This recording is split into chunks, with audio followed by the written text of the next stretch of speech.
Hello YouTube chess lovers, my friends, this is Gunjan here. Welcome to my 23rd episode of Dirty Chess Tricks against Sicilian. In today's lecture, we are going to see a beautiful trick in the Richter Rauzer attack from the white perspective.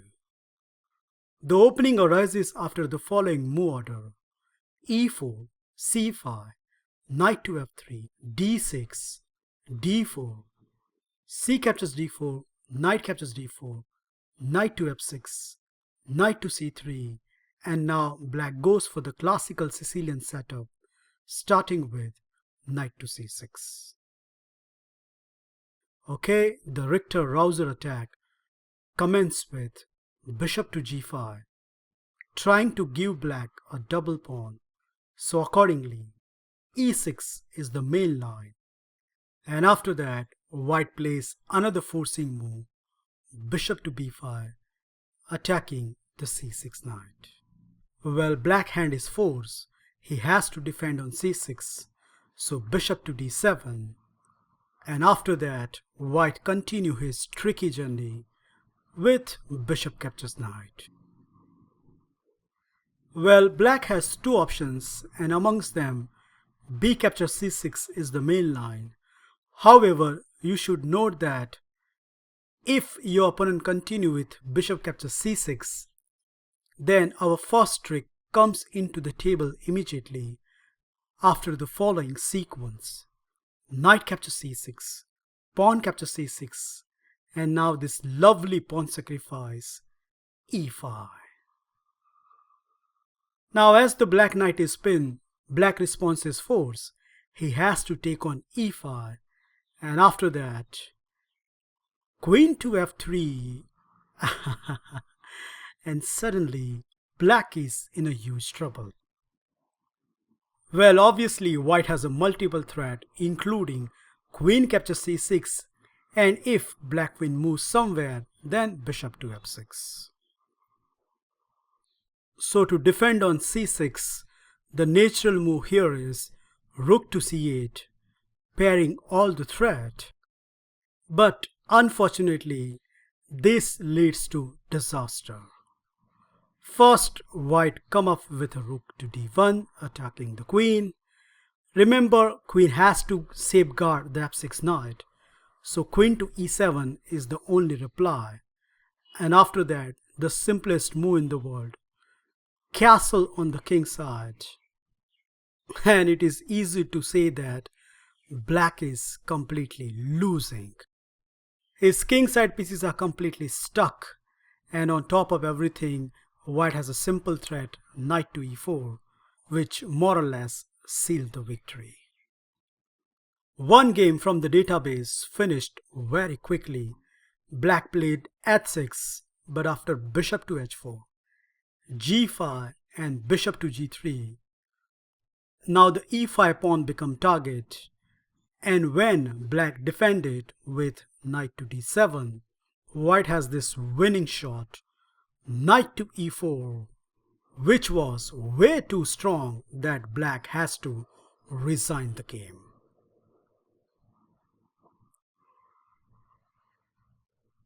Okay, b captures c6, what else? And here my recommendation is you should start with queen to f3, remain very flexible to castle either side of the board, and accordingly white has some genuine replies such as h6 and e5, but one move which leads to disaster. And in fact, as per the online database, bishop to e7 has been played in more than 40 games, which I am afraid allow white to execute his nasty trick. And the star move which sets up the platform is e5. Here black has two options. First, if he take on e5, then this is the worst one, as after the simple knight captures c6, attacking on multiple locations, so black hand is forced. He has to remove this dangerous knight, but after queen captures c6, Black cannot interpose queen as the rook in the corner hang. If he continue with king to f8, then after castle, Black get a sets of double pawn and a horrible king placement, which is more than sufficient to give White ample advantage. So that is right out of the equation, and the natural move knight to d7 completely fails due to, again, this simple transaction. Bishop captures e7, king takes e7, and after that, yup, you guessed it, castle on the queen side.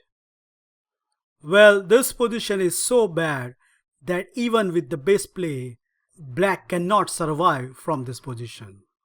For example, rook to c8, attacking the queen, queen to d6 check, king to e8, and now simple plan, knight to b5. White's overall aim is he wants to munch on a7 and then come on c6, which, believe it or not, but very difficult to stop. After the best queen e7, White can simply take on a7, and once the queen trade happen, if you see the net result, the three distant connected pass pawn are more than sufficient to convert the full point.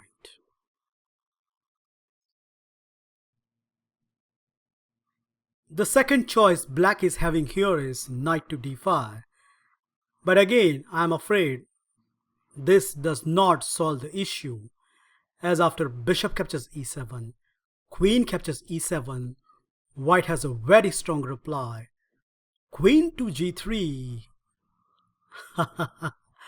and suddenly Black, to his horror, find out that he is going to lose a vital pawn.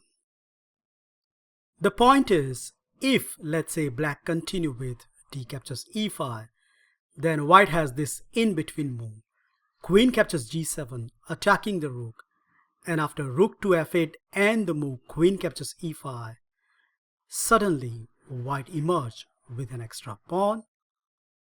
So that's not a right option. If knight captures c3, then we can simply recapture with the b pawn, and the threat remain as it is. And finally, the best move in this position is castle on the king side.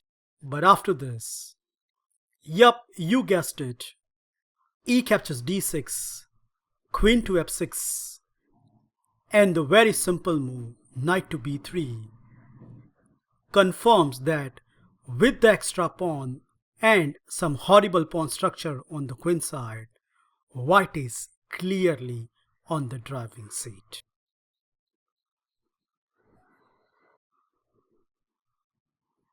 That's it guys, I hope you enjoy and learn this high profile trick in the Richter Rauzer attack.